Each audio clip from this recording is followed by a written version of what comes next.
I'm going to make coconut cream pots. They're a fantastic dessert, very similar to a creme caramel, but I'm going to give it a bit of a Vietnamese accent by adding a coffee topping to it. It is delicious. So first up, just like any custard base, we need to heat up some cream and milk. So into a pot, just on a medium to high heat, I'll add about half of this, so 150 mils of thickened cream, along with some milk. And to flavour this, I'll add some vanilla bean paste. So you need about a teaspoon. Now we want to heat this up, bring it to just boiling point and then turn it off. In the meantime, I'll whisk some eggs. So in with some caster sugar, and we'll give this a very good whisk until it's thick and fluffy and pale in colour. This is light and fluffy, so we can add our milk. That's come to the boil and we've turned it off. And as you're whisking, start pouring it in, just a little bit to start with. This is called tempering because you don't want to make scrambled eggs. So you want to work fast here. So whisk, whisk, whisk, whisk, whisk, and keep whisking. Okay. And to this, we're going to add the coconut milk. So 400 mils, a whole can of the coconut milk can go in, and we'll whisk that in. Now, I don't like to add my coconut milk to the cream and milk mixture. I like to leave it to this minute because I really want to taste it throughout it, and we'll get that smooth consistency. Okay, let's fill up our little ramekins. You can do one large ramekin if you like, or little ones, just like I'm doing. And because we're doing a coffee-style dessert, I'm also serving them in these cute coffee cups. So I've got 6 here, and we're going to pour these very carefully in and fill them up.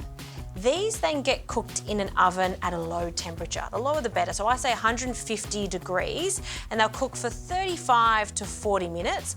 I also want to cook them in a bain-marie, which means this tin gets filled halfway up with water, and then we'll pop it into the oven. That way they'll cook nice and evenly.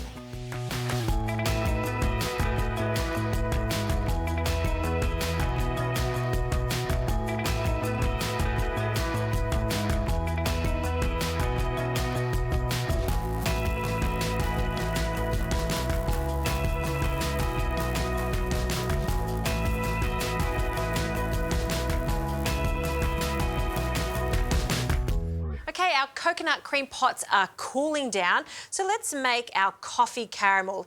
In here I have some sugar and water, and I've just brought that up to the boil until it changes colour. Now we need to break it. So we're going to add the rest of that cream, about 50 mils, and we're adding some butter. So in with 2 knobs of butter, turn the heat down, and we're just going to whisk this and just allow that to melt.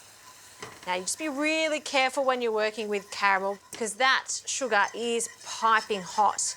And you would have noticed I haven't added the coffee yet. You want to leave this to the very last minute because coffee already has that real smoky, deep flavour.